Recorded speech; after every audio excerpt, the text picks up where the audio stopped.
What's up, everyone? Coach David here with Metro Jiu Jitsu, and we have Coach Mohammad. What's going on, everybody? Hey, what's going on, David? So people are going to start thinking that you're not in the state anymore. Where are you at now? I mean, you're actually not in the state now, but like past two podcasts, you've been on the road, you've been traveling. So tell everyone where you're at. Yeah, I'm. I wrote a check that I didn't know my body couldn't cash a couple days ago. I'm way out in Midland, Texas. Midland. Yeah. This is like, I was traveling like 20 years ago, and I ended up here for work. And I called my uncle, who was helping me with my job, and he's like, "What the F are you doing in Midland, like Texas? That's out in the middle of nowhere." I'll never forget that. And then it was a 20-hour drive after we came back from Pam's, and I didn't realize exactly how far. Like there's literally cows, oil fields, and like wind turbines. That's all I'm seeing for it felt like for 12 hours. So I'm way out in Texas visiting Coach Professor Bruno at his academy. Right on. So we have Midland's farm, man. I mean, I knew when you told me what you were doing, I was like, I drove to Florida one time, one time, and I'll never do it again. One, because flights are like $89 or something, but I'll just never do it again. The way the logistics work, you kind of had to drive. But Leslie said, we drove to Texas is. It's not, man. It's one thing if you're going to gradually make your way there. You only have 3 or 4 hours a day or something like that. But like you guys drove straight through, and I was like, all right, well, have fun. I'll hold on. I'll be back. Yeah. I'll be back here. It was straight shot. It was a little bit of a grind, but it's still 90 degrees at 8 o'clock at night here. It's crazy. Okay, really hot. How about that? I could get used to the heat. It's cold. It's cold in here now. It's cold in Michigan. So we have quite a few. I honestly don't even know if we're gonna get through all the questions. Trying to keep it to an hour, but we're gonna try. So, okay. Chad, we're gonna start with your question first because he felt like he got shafted on the first podcast with his. He says. What are some bad habits you have at white belt? I'm paraphrasing. He said he kept grabbing, grabbing fingers, doing Steven Seagal, small joint locks. Right. Some of his bad habits. What were some bad habits you had at white belt? God, that's so long ago. Probably,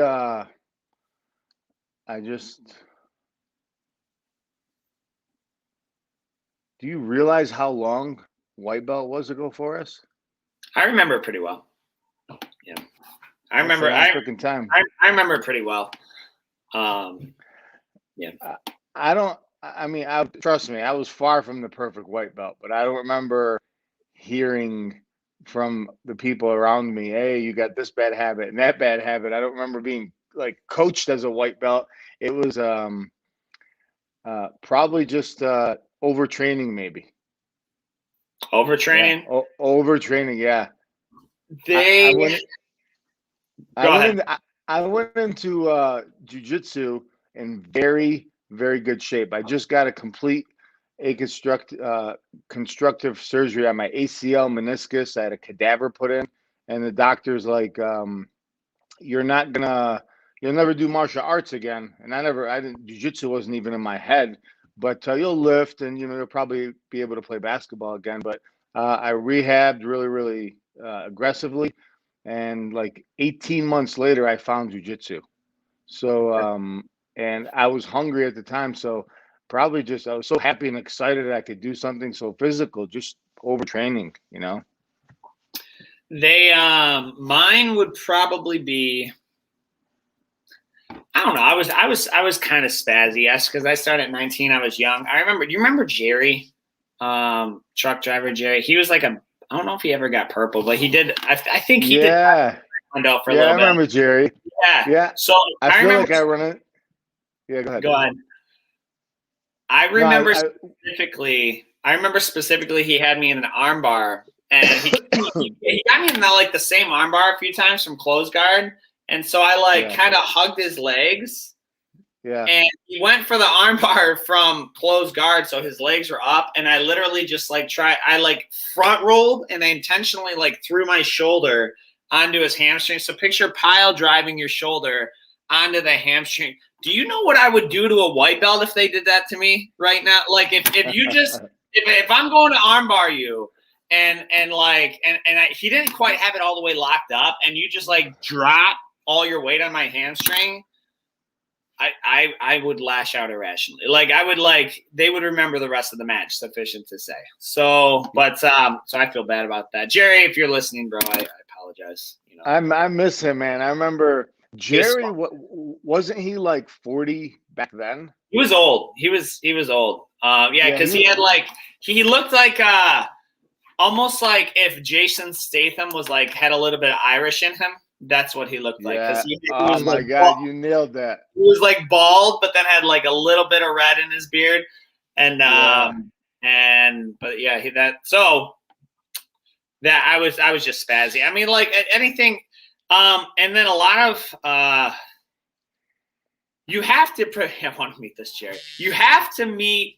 As white belt, you have to I would say just overall training with intention, and we use this a lot in the in our class. It's I'm hearing an echo, by the way.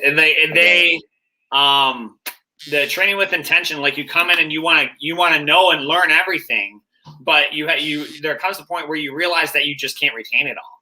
I was you know how much I would love if I could learn one new thing every class. Yeah. I would love that. And so they come in and they ask 18 questions. It's not wrong, but I'm self-aware enough to know I can't do that. Yeah. Even with wrestling class, I go to Coach Jimmy, and I've been working on the same technique for 7 months because I just can't get it well. So I would say that would be a common white belt mistake. But grabbing fingers, don't grab fingers, don't pull hair, don't do any of that. It's interesting. They do some really peculiar things when you're first getting on the mat. Talk about fight or flight. I mean, I'm surprised I haven't been bitten. A lot of people, they're like, oh, I don't roll with white belts. They're spazzy. I kind of like to roll with white belts because I should say I don't mind it because with high ranks and stuff, you kind of their moves become somewhat predictable. Okay, he's going to pull, he's going to go to De La Riva, he's going to do, and so you expect a certain flow of technique. With white belts, it's a wild card. You're is he gonna stand on his head and try to break dance out of this move? I don't know. He might. Depends how athletic he is. Is he going to it's just, and I feel that's you sort of get that spontaneity of that are kind of similar to self-defense situations. So being able to transition with weird stuff. Jimmy Parks says, coaches, what do you prefer? What tournament style? Points only, or points, sub only, or a hybrid like the ADCC or EBI?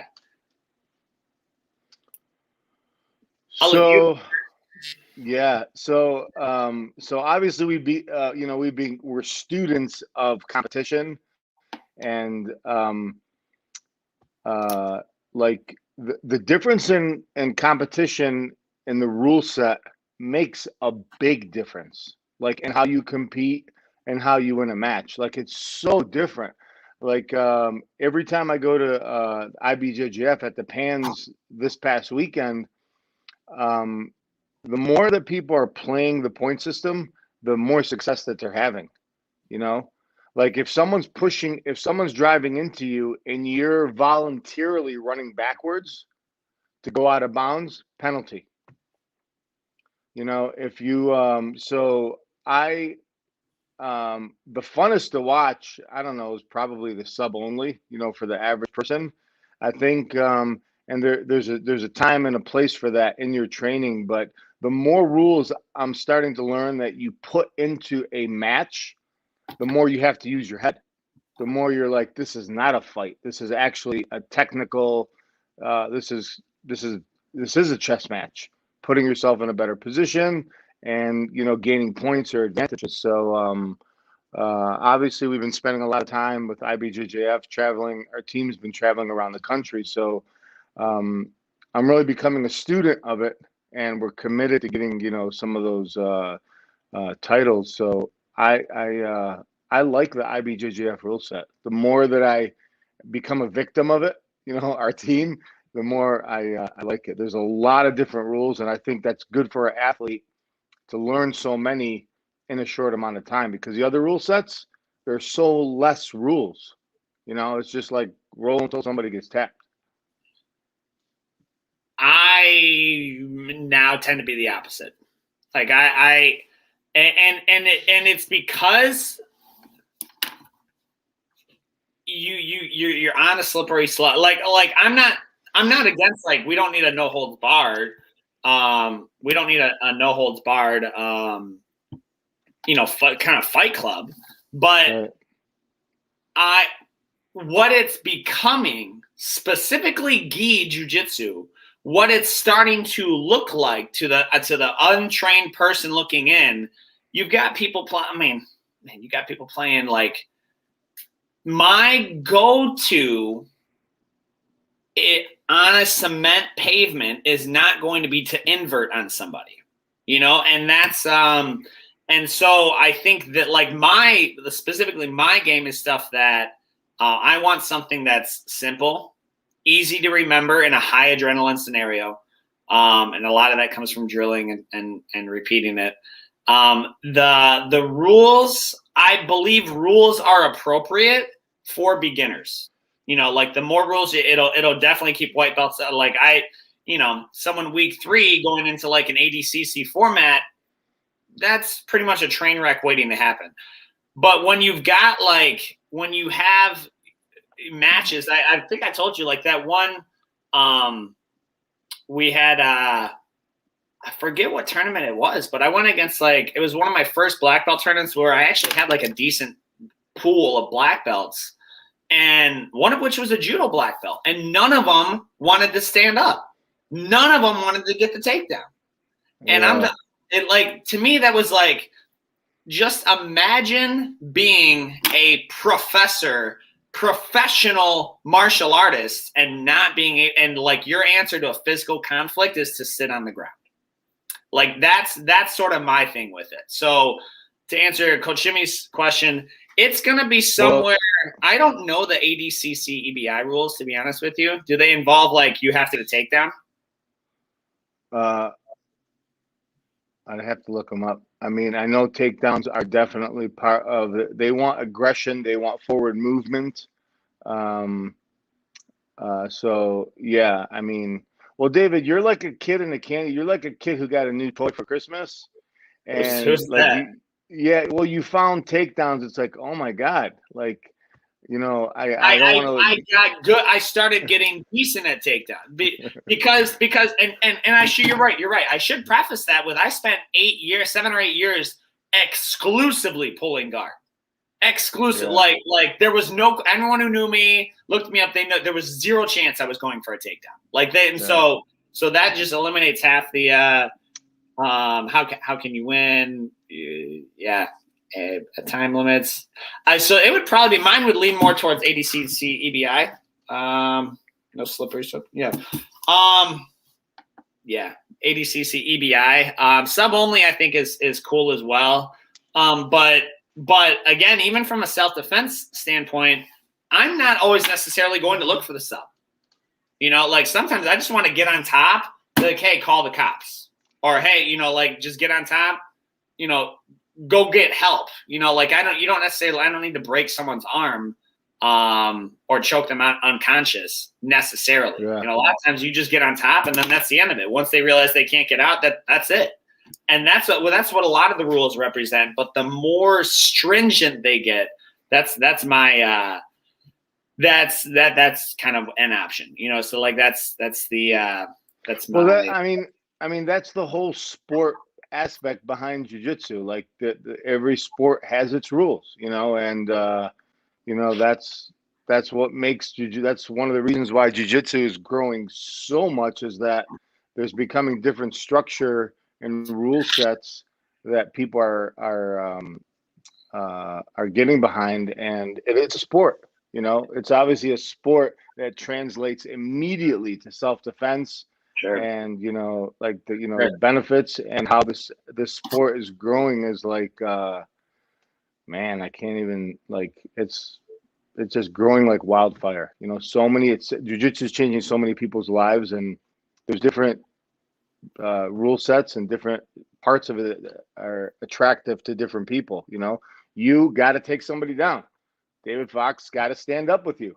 Now, at this point, unless I was in the street, I'm gonna get my grips and just kind of calmly sit down and try to work some guard stuff. Yeah. I feel like I feel like, honestly, I feel like jiu-jitsu is a lazy way to do cardio.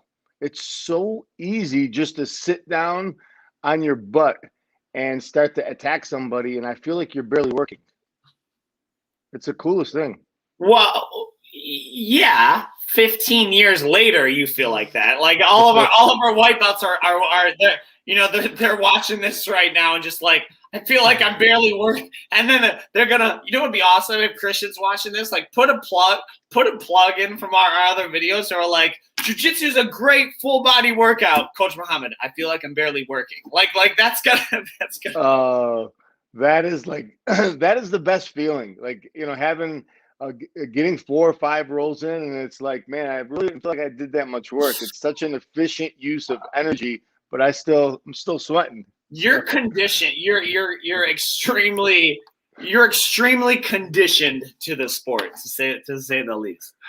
All right, so there's a big one from Tyler. We're gonna come back to. I'm gonna skip it for now. Do you have any quirks? So do you have any quirks? Any quirks in general? I'll start with this one. General quirks. I hate messy food. Messy food. So if you give me the best meal, and that's why everyone's like, "Oh, try this burger. It's delicious." Is it a burger? Do I eat it with my hands? It's at a best, 7 out of 10 on the food scale, because it's greasy and messy and my fingers get greasy. So I'm one who, like, I will almost exclusively try to eat pizza with a fork and knife. So like that's kind of a weird quirk of mine. Like, that's just one of my weird quirks. Yeah. Do you have any quirks? I mean, what do you think? You're around me a lot. I believe I'm like OCD. When I was doing some gun training with Mark, our Mark, white belt Mark, I was like OCD about the little details. He wouldn't, like, the little drills he had me doing, and how to hold the gun, and and like drawing stuff like that. And I had no problem with that. Like, I'm OCD about the littlest things. I feel like I have a lot of quirks. Everywhere I go, there's a little quirk. Like, what's the biggest one that stands out to you about Mohammad? Yeah, in general, just stop. Specific one, very quirky with your food. You're very particular with food, like particular with your food. Grubhub, nervous because you don't want someone touching before it gets you. You drive through etiquette. Like, we went to a drive-through one time, and I never know what I want because I don't go to fast food enough to know what's on the menu. So I was like, let me see. I don't know. What do you want? And you're like, one moment, please. And you roll up the window. You're like, figure out your order, because you don't want to make them nervous. Because if you make them nervous, then they're going to get nervous. I was like, this is fast food. Like, at its best day, it's like, like, how much are they so in general, food, but I can't think of a specific, just food. You're like, weird food. Yeah, I mean, we don't eat fast food all the time, but when you eat fast food, you have to, you got to know what your order is before you get up to the window. The last thing somebody wants to hear is like, background stuff going on in the speaker system, people talking in the car. What about this? And they don't want a Q&A session about on your menu and what's in it and what's in front of it. Then who knows what kind of like effort they're going to put into making your food? Who knows what you're going to come up with? And if you're really if you're really rude, when you get to the window, they might be sending signals back to people to like, you know what? This guy was rude. Give him the business. Yeah, you can't. Well, yeah, that's just wise living. You're not rude to the fast food workers. Like, yes, of course.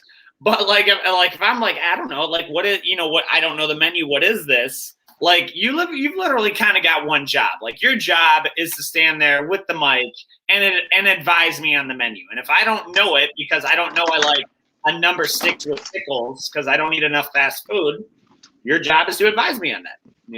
That's my viewpoint. But maybe that's yeah, bro. My quirk is inexperienced people ordering food with me. Yeah, you know what? Think about it before you get to the restaurant, and they give you a menu to look at the menu in front of you. Like that's your time to decide what you want. Leave the drive-through person out of it. I got you. Okay, so that's a quirk then. Do you have a let's see, what's your favorite music? The music is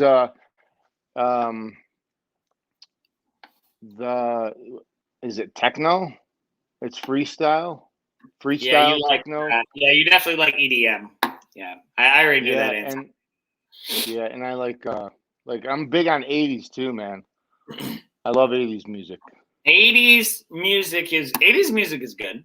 Yeah, 80s music is good. I like, really, it depends what I'm doing. Like it depends what I'm doing. If I'm working out, that's one type of music. If I'm working on the house, that's a different type of music. If I'm training Jiu Jitsu, that's a different type of music. And if I'm just chilling, if I'm going for a drive, that's a different type of music. And if I'm chilling, that's a different type of music. So it really just depends. It really just depends kind of where we're at. Did I lose you, Mo? How's the Wi-Fi? How's the Wi-Fi in your phone right now? Phone is not on Wi-Fi. The iPad was. Oh, the iPad. Oh, okay. All right. My music varies. I really like. Yeah, I'm not a fan of the mumble rap now. Not to sound like the old guy on the show, but like a lot of rap today. I like older hip hop, but a lot of rap today I can't get behind. Some of it I can, but a lot of it I can't. A lot of it I can't. So it just depends what I'm doing. But preferably my preferred, like if I can do it, is I'll listen to podcasts, I'll listen to books, I'll listen to things like that. I'll even do that stuff while I work out, because that's kind of multi-purposing the time. So I do that a lot, but like music,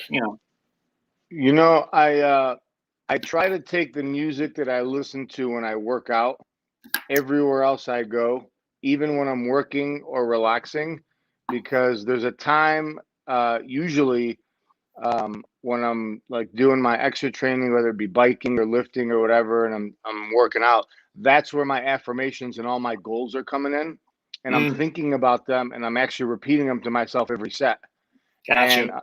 And so I link them inside my nervous system, and then when I do something relaxing outside of working out, listening to that music, it triggers that response and feeling about thinking about my goals, and so it's kind of like it's easy to remember them, like in everything that I do. So sure. Yeah, that music I listen to is the same everywhere I go, and either I'm consciously saying the affirmations or I'm getting that feeling of like, okay, what this music triggers. You got goals that you're working on, and the music really it reminds me of that. Yeah, triggering music for like peak performance state. I really like that. Like I'll even do that. Like if I have like my own playlist. Like if I'm doing deep work, like that. Absolutely. Like that whole, like, okay, you know, certain music triggers a certain type of mindset. Absolutely. And that's wild how it does that. Like that's absolutely wild. I was talking about the phenomenon of music with Amanda the other day, and it's just like, it's just noise. It's just a collection of noises. I mean, if you think about it, that's all music is. But it has such a deep, like you mentioned, a deep impact on our nervous system. You play a song, you can immediately be brought back to whatever memory you have of that song. Yeah, immediately. So that's wild. Yeah, when I was 17, I wanted to be a DJ. And I already had my name out for the DJ. You and Coach Danny wanted to be a DJ. Like, what was that? Just a really cool thing back in like the late 80s, early 90s. Like, I'm gonna be a DJ. Like, I'm gonna be I guess. Like David, freestyle music in Metro Detroit, it was big. It was big. Like, freestyle music was big. Yeah. He was a DJ for a minute, and I way before I met him, I wanted to be a DJ. Like, I'm like, man, this is the coolest thing, and I had my name picked out too. What was your DJ name? DJ Looney Tunes. That was your DJ name? Well, that would have been my DJ, and I already had this whole thing planned out where, like, cutting in between my songs and in and out, I would have like those cartoon characters, those wild, crazy cartoon characters. Wait, who is your favorite Looney Tune? Like probably like Mighty Mouse or Bugs Bunny. I mean, I like them all. Cartoons were legit, David. Cartoons today and cartoons back then were not even like cartoons back then were like real cartoons. You could sit down and they were so good, like you couldn't watch them again. We didn't have the next episode. You couldn't watch, like, it was so good. You had to stop and absorb it. It was like an experience. It was like watching the Titanic. It was like, whoa. I can't. Okay. Now you just lost. The analogy was just lost because I can't finish that. I've never been able to finish that Titanic. I get like an hour into this, and I'm like, they're still on this freaking boat. Like, how is it? I had never been able to finish it, but I would vent, bro. See, everyone's got their own. Because I just said to Amanda, I was like, Scarlett was watching Nickelodeon or something. I was like, man, these cartoons suck. Like, where are the Fairly Odd Parents and Dexter's Laboratory and like Rocket Power? Like where are, so each person, I think that's one of those, like, everyone's got their own flavor of what they prefer based on when they grew up. Bro, it's what, 10, 15 years in, you haven't finished the Titanic? Yeah, here, I don't know you're married. Put your name. Spoiler alert: the Bobo Crutches coach.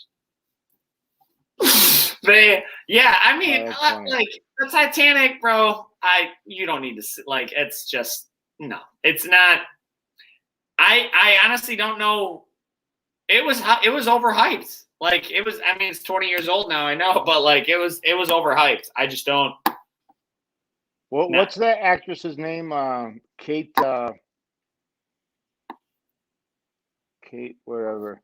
Bro, the Titanic is like that. It's it's not really about the Titanic, right? It's like it's kind of about. Yeah, and there's like a love story, and like it's like it's almost kind of like a Romeo and Juliet, except they don't kill each other. She lets him die, even though there's plenty of room on the boat. Like I know all the cliches, the jokes about it, but like the Titanic, and then like dad didn't want her to be around him, and like I know the storyline, but it's so boring. It's so boring. You want to talk about? Well, David, those are two high. You want to talk about black belt? Those are two black belt actors, Leonardo DiCaprio and Kate, whatever her name is. Like that's high level acting. Maybe you just don't understand maybe you don't know talent when you see it. That's sure. Sure. You know what? I'll counter your Titanic with another Leo movie, which is actually phenomenal. Is Inception. Inception. Yeah. Inception's a much like in terms of across the board, much better movie. You have to pay attention though. You have to pay attention. Yeah. Well, you admit he's got game. Yeah. No. Leo DiCaprio is one of the best actors. Like he's meaning he actually acts. Well, it shouldn't matter what movie he's playing in. It's going to be a good movie. Like the acting kind of makes. Did you know that he's what they're having a sequel to Scarface. He's going to play the next Scarface. A sequel or a remake? Or a remake of Scarface, and he's going to be Scarface. He's going to be Tony Montana? He's going to be Tony Montana, man. Tony Montana. I mean, if anyone can pull it off, he can. But Titanic, Titanic. First off, that was a young Leo, so he was like 15 or whatever he was. So like he wasn't fully developed into the actor he is today. But like there are some actors who are typecasted. You know, if you just need a meathead with a six-pack and like a little bit of ghetto swag, you're gonna hire Channing Tatum. You know, because Channing Tatum is Channing. I'm not confident the guy's acted in his life. Like that would be like, hey, we need Channing Tatum for this spot, and you come in and you just act like Channing Tatum. You don't actually become anybody. Like he's in every single movie he's in. He's the same guy. You know, that's typecasted. Leo DiCaprio actually has to act like he's been from. You take Inception. You use Titanic. Fine. What's there's another one. The Departed. There's another big one that he's in. Wall Street Wolf. I've never seen that movie, but that he's in. That's a big movie. He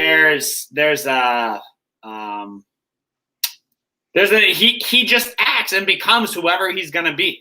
Like Catch Me If You Can. You know, there's all these good movies that he's in. He's got game. The Revenant is that's a great movie. Shutter Island, absolutely. Yeah, DiCaprio's absolutely best for sure. I mean, yeah. So there's those who are, you know, he's good. He's real good.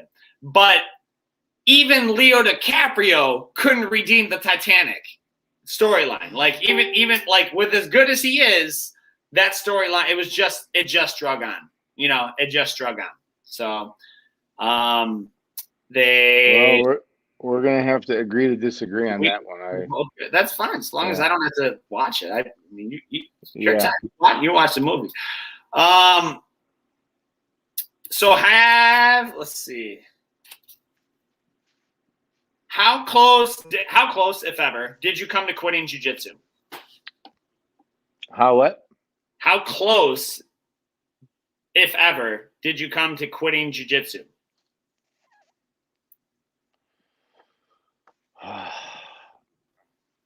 I'll say it again. I've said it before. Jiu-jitsu is, I mean, I love this thing. I love jiu-jitsu so much. I want to go to work every day. Jiu-jitsu has driven me on a 22-hour or 23-hour nonstop drive across the country after flying in and out from Florida with no sleep. And it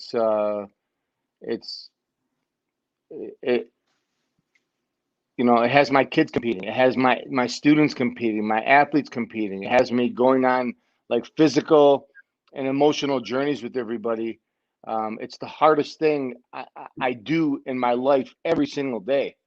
And every day I could potentially stop, jiu-jitsu. Like being in jiu-jitsu is like going out to play, like playing the game of what's the movie that Russell Wilson played in? Not Russell Wilson.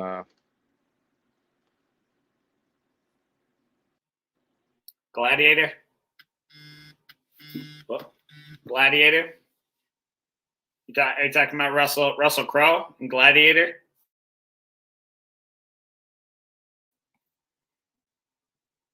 I know when he comes back, I know that's who he's thinking of because we've spent time together. I'm going to see it. Russell Wilson. I think he's thinking of Russell Crowe in the Glad.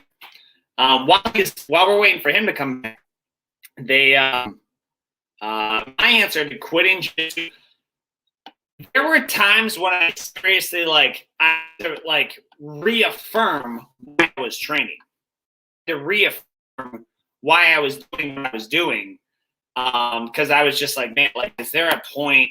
Is there is this actually? Is this just a hobby? Is this just some exercise? Is this why am I actually training? Because there were times when I had my daughter in the NICU. I was working crazy hours in construction. A lot of other, I had financial issues. I tell this to everybody, I ended up for some people money. Jiu-jitsu is the first thing to go, oh man, we lost them. Jiu-jitsu is the first thing to go. Okay, for me, it's I literally sold my house and then sold cars, and I liquidated a bunch of other stuff before getting into jiu-jitsu. So I liquidated a bunch of other stuff before we got into jiu-jitsu. So that was I'm going to come back to you in a second, Coach. I just kind of moved on because we lost you. So it wasn't I was I'm going to quit. There were times when I only came one day a week because I knew if I took 4 months off, that's it. That's so hard to come back from a 4-month break. That's so hard to come back from a 4-month break.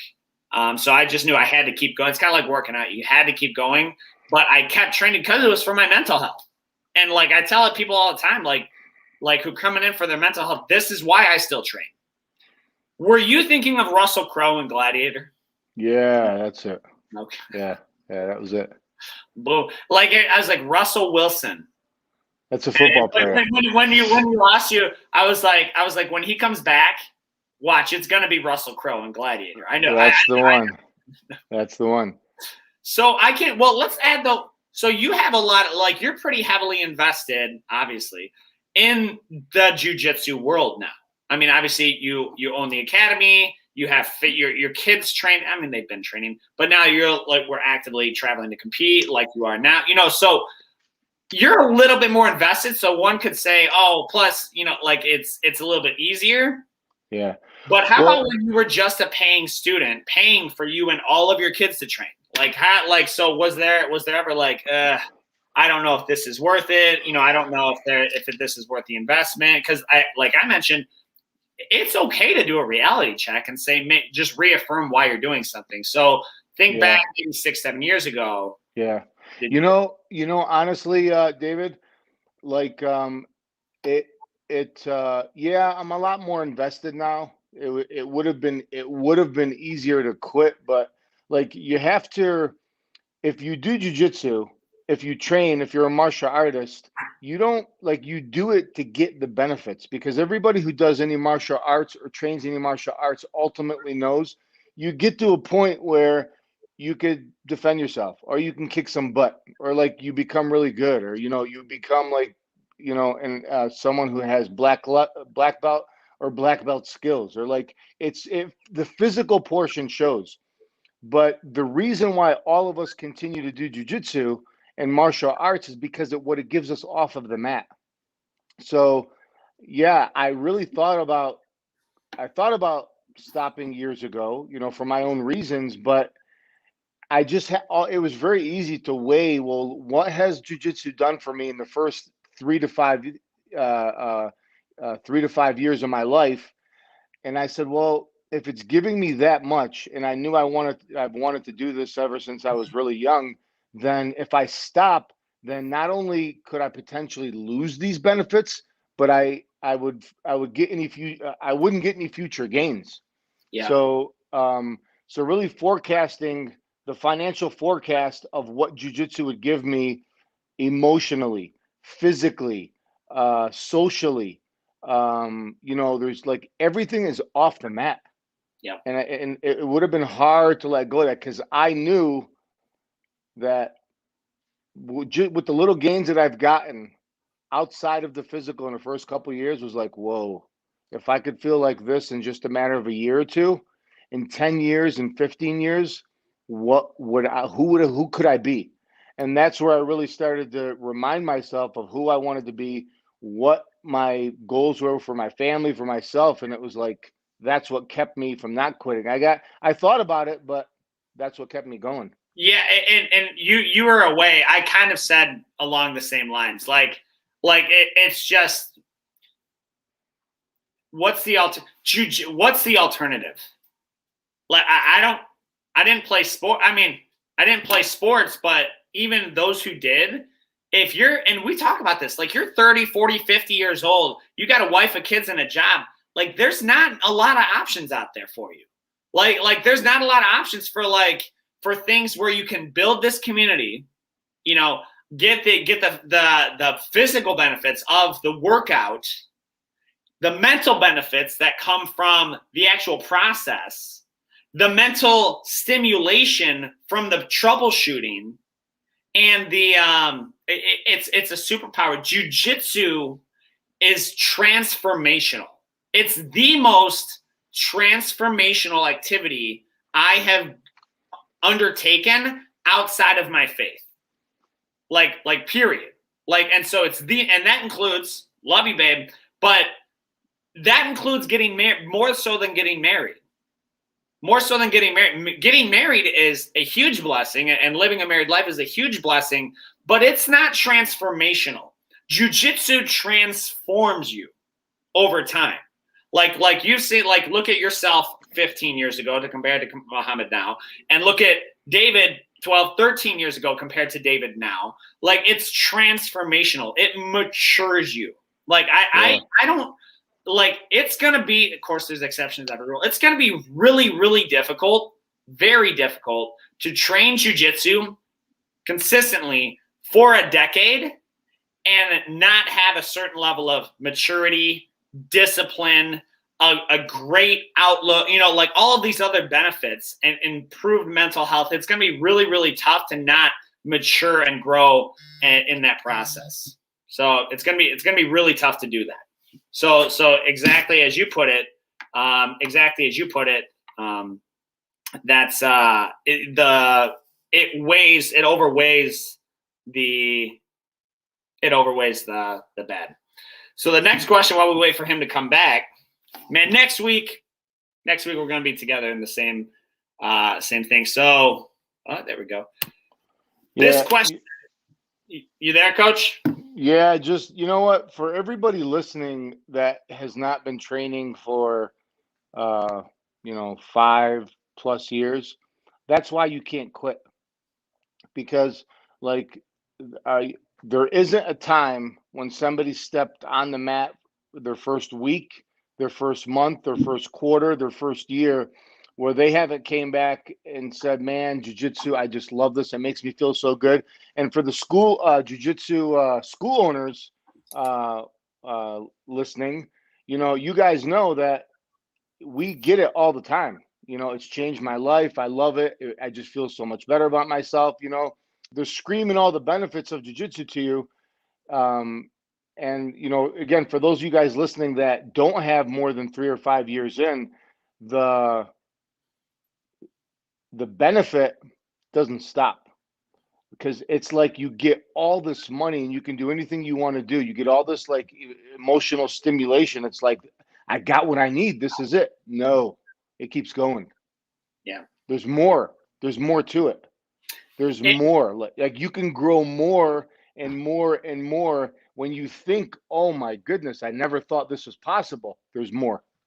Yeah, absolutely. So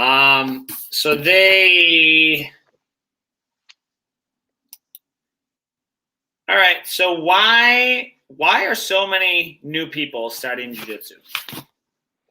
Well, again, like for the school owners that are listening, bro, they're coming from all over. Like Joe Rogan, I think there isn't a person that comes in that doesn't say, I was listening to Joe Rogan's podcast on jiu-jitsu.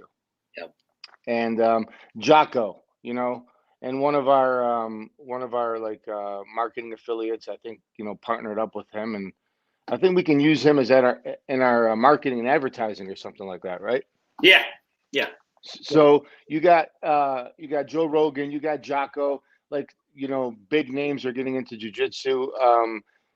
Everybody's doing the advertising, the awareness and advertising for jiu-jitsu for all the jiu-jitsu schools. So, the awareness is so, like, it's spreading all over. How many times a month would you say we get calls for somebody coming in from outside of a 10-mile radius? Frequent. Yeah, at more than 20.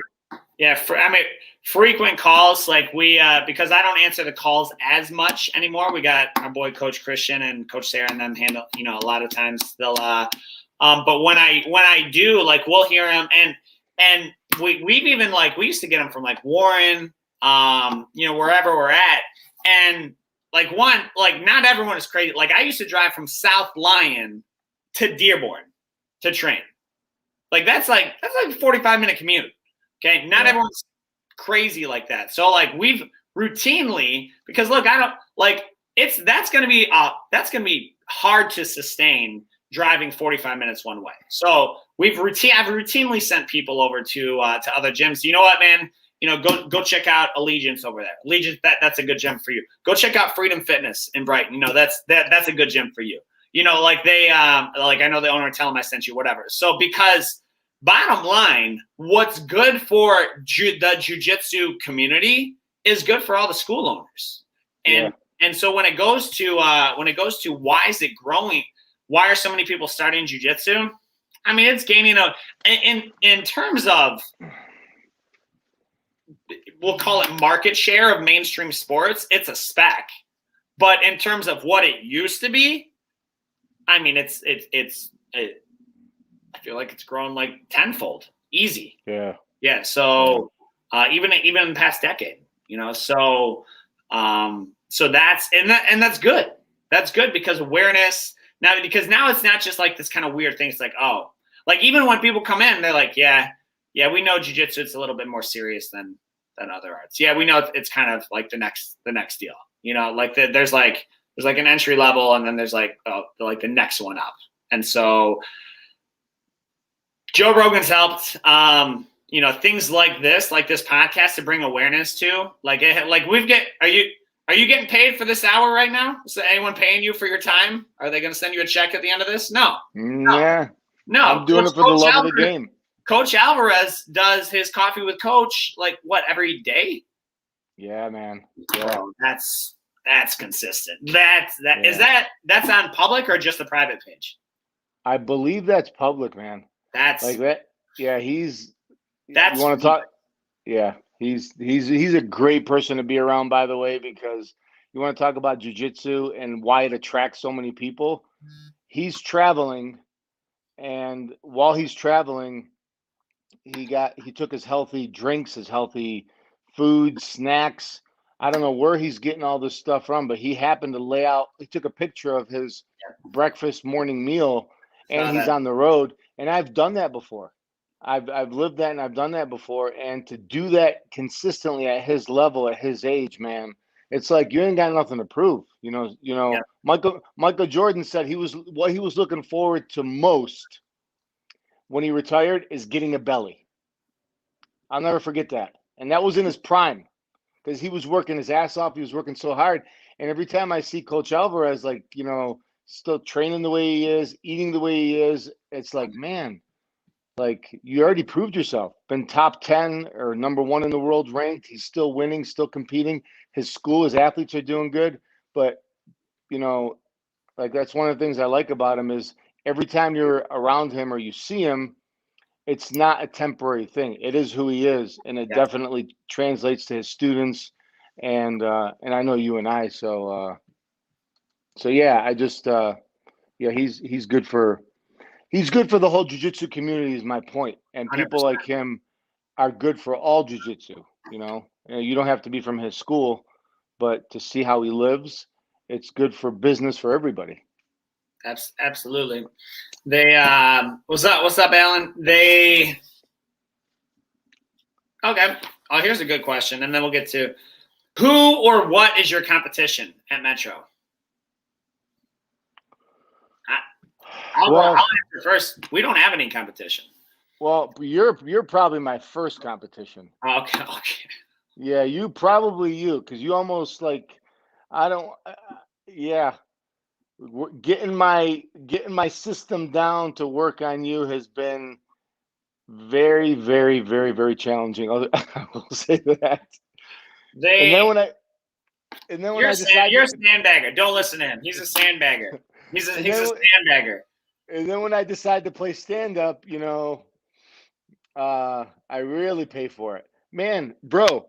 Like, do you realize where your skill has gone from like 5 years ago?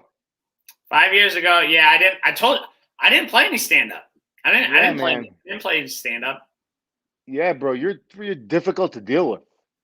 Well, I got a lot of big bodies. The penalty is pretty high now because we always start standing. The cost is pretty high if I don't get that takedown because I got 260 pounds of man flesh falling on top of me that I just don't need that, regarding our competition though, yeah, like I don't like, we get there's two answers to this. If you ask like someone else, they're like, oh yeah, I saw you, but then I saw this karate school down there. Like, that's not competition. Like, respectfully, it's not. Us and Planet Fitness, not competition. Like, I remember trying to talk when we were talking to, with the landlord about the lease. He's like, well, you guys are in the same. He's like, you're pretty much the same thing. I was like, do you understand what you're saying? Like Planet Fitness, like, we couldn't be more different.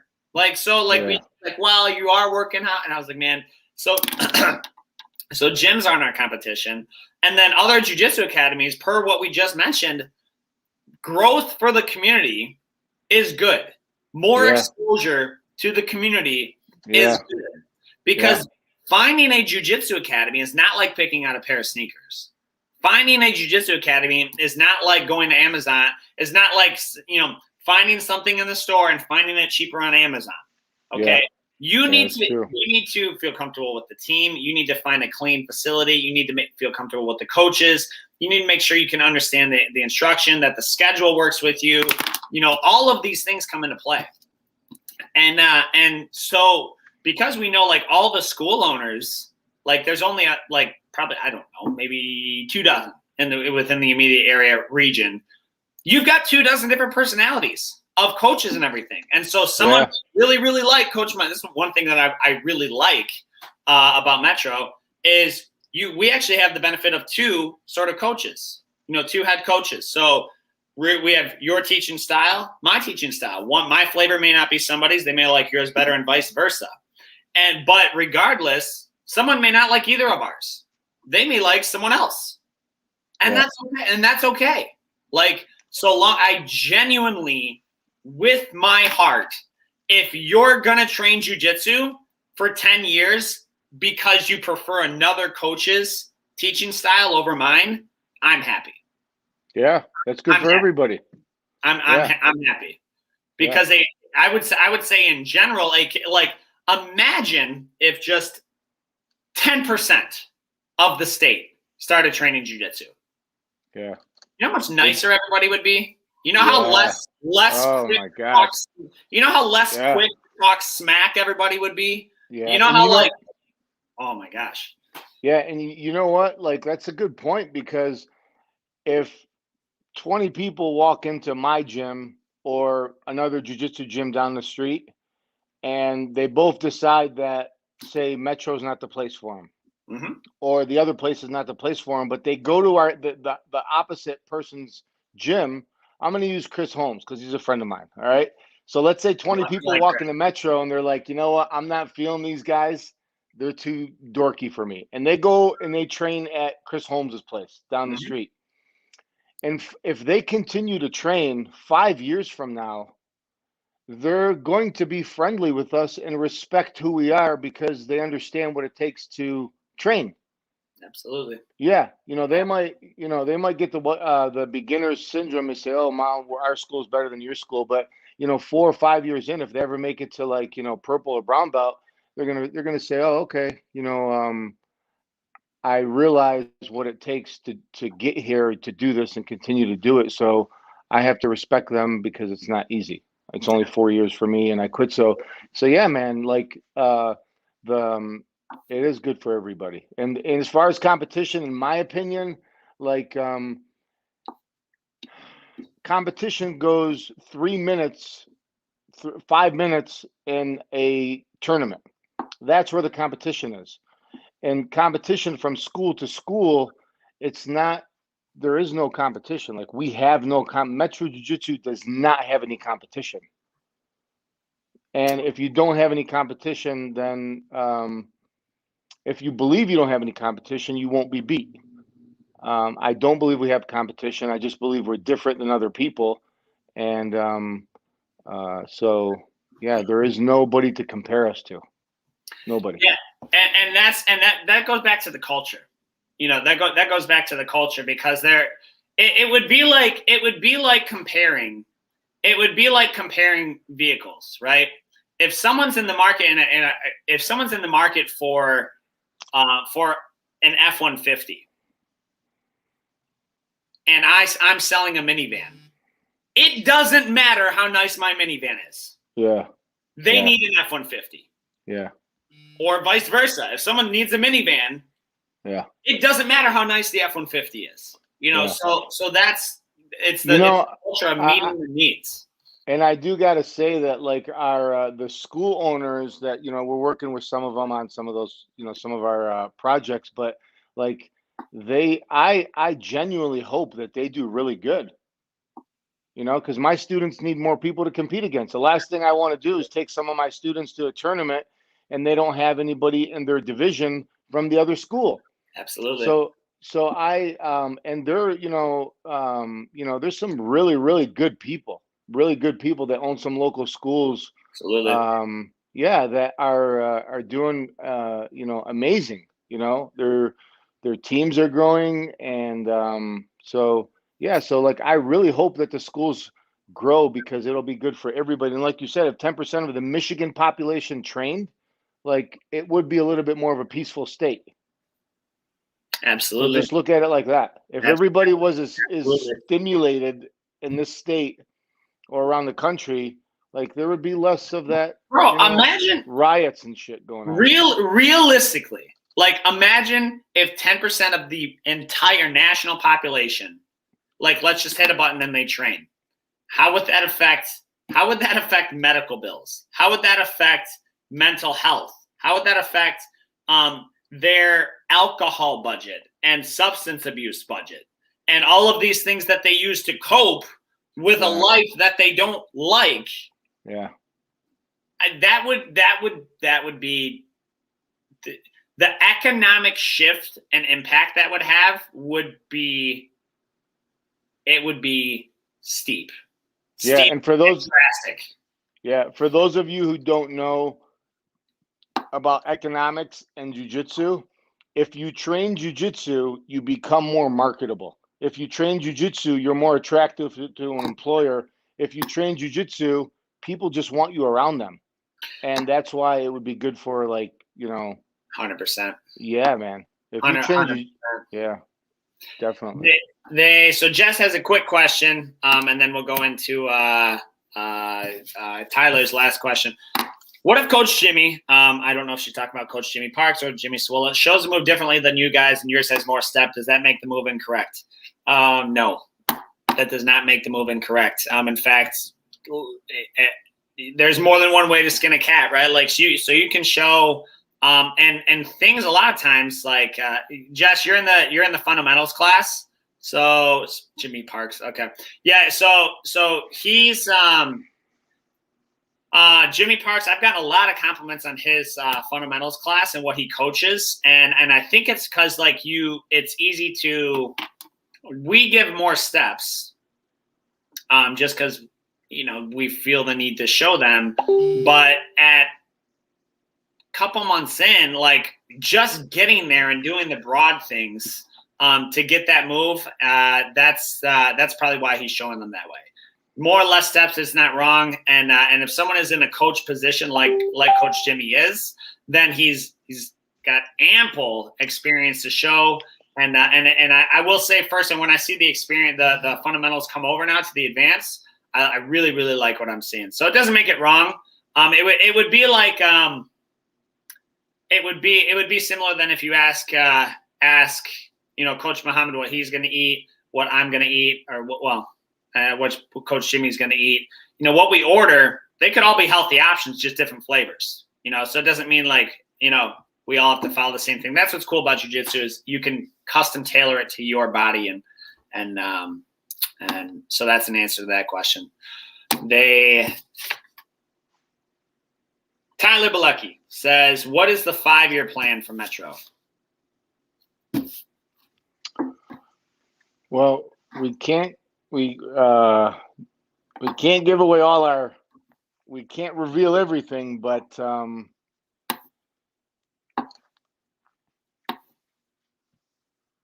I can tell you right now, we don't do 5-year plans. We do 3-year. Yeah. Yeah, we do 3-year. Yeah. Well, you know what? Like, first and foremost, I have to get up and want to go to work every day and enjoy it. That is the most important thing.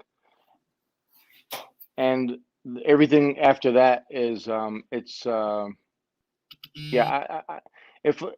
I'm enjoying what I do, which I am, our 5-year goal is like basically like Christmas and saying, well, okay, I want this and I want that. And, it's like wishing for all the good things that you could have.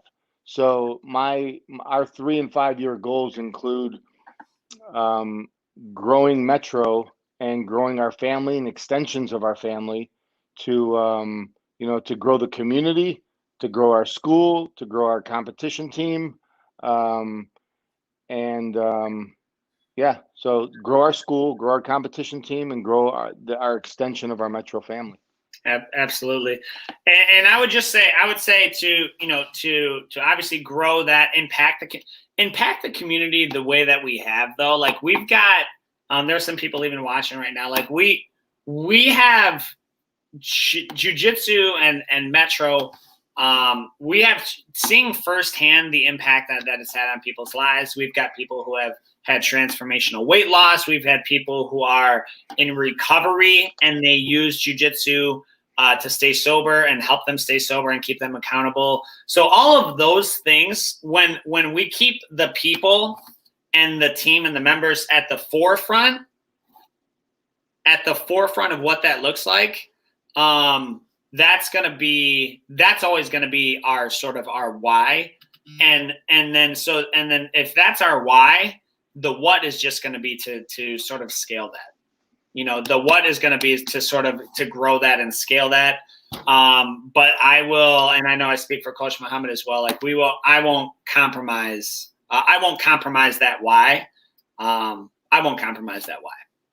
Because it's I won't compromise that. So what that looks like.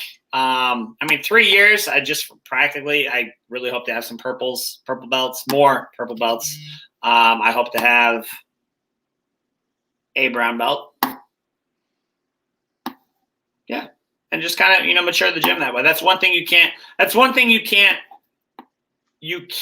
just work hard and speed up is rank. You can't do that. I can't, like we've been open 3 years. I can't have a school full of brown belts and black belts. Like I can't do it. So I am looking forward to that a little bit. Purple belt's a really fun belt. And so I'm really looking forward to all of our blues to rank up to that. That's a really, really fun belt because once they're purple, it's pretty likely that they're going to make it to black. The odds of them making it to black go up drastically. So. Yeah, I will say that the new systems that we're working on for within the school is you do have to put your time in jiu-jitsu. You just can't fast forward through it. You can't do it. But instructors want to get you better faster as much or more than you want to get better faster, and that that's a goal of ours, is to find is to teach more, better, faster, but also find the people who want to learn, because a lot of people get in their own way of progressing at jiu-jitsu, or their job, or their personal life. They get in their own way. They create all their own problems. They create all their own objections. It's now outside factors, like there's a thunderstorm. They're creating thunderstorms that are right in front of their face and their head, and getting in their own way. So, one of our goals is to attract more of the people who are hungry, more of the people who want to make that change, and who are, willing to say, okay, this is your steps to success. We're going to follow it. And getting back to Jessica's question, different coaches show it differently. Follow it exactly the way the coach is showing you, like 100% to the T. We can always figure it out later, the little adjustments to make, but they're a coach for a reason. Absolutely. Yeah, so follow to the T and try it, and make sure you come back with data and research that says this doesn't work. I still want to progress and move forward and get better and make this happen. You go back to a professional and say, can you readjust this for me? But don't say it doesn't work before you try it. Sure. That's Absolutely. creating a whole thunderstorm and, your own objections and obstacles for you to, achieving success. So again, getting back to that question is really creating a culture and atmosphere of not just helping people, but people who want to have already been attacking their job, their career, their body, and more people who want to take their training and or have that competitive juice to them to another level. Absolutely. So we're stoked for it, guys. In that, because this is streaming to a few different places. As you have more questions, be sure to post it. We're gonna do these podcasts every single Tuesday. As we keep tweaking this sort of streaming software, we're gonna aim for it's gonna be morning between 8:30 and 9:30 as that gets tightened up, because it kind of changes with, like, Coach Mohammed's an hour behind now, so it's actually 10 a.m. his time. So that's gonna, but it's gonna be mornings on Tuesdays. If you have any questions, hit us up. If you're interested, be like, yo, what? Let me check out this jiu-jitsu stuff. Obviously, our website's at the top there. Our phone number. We got Coach Christian on the phone. If just try it out. I mean, if you try it, you're like, yo, that's not. I'm not looking for that. It's okay. Not gonna hurt my feelings. Yeah. And I know this is reaching people outside of, again, the Detroit metro area. If you guys would like us to connect you with one of those reputable school owners or places that might be a good fit for you, please let us know. We could do that also. For sure. All right, you guys. Well, thanks so much, Coach. And we'll go ahead and wrap this up. This will be available on YouTube and Facebook. As always, guys, we'll see you on the mats. On the mats, and I will be back in town next week. All right, right on. Good. We'll get all right, peace. Indication. Take care.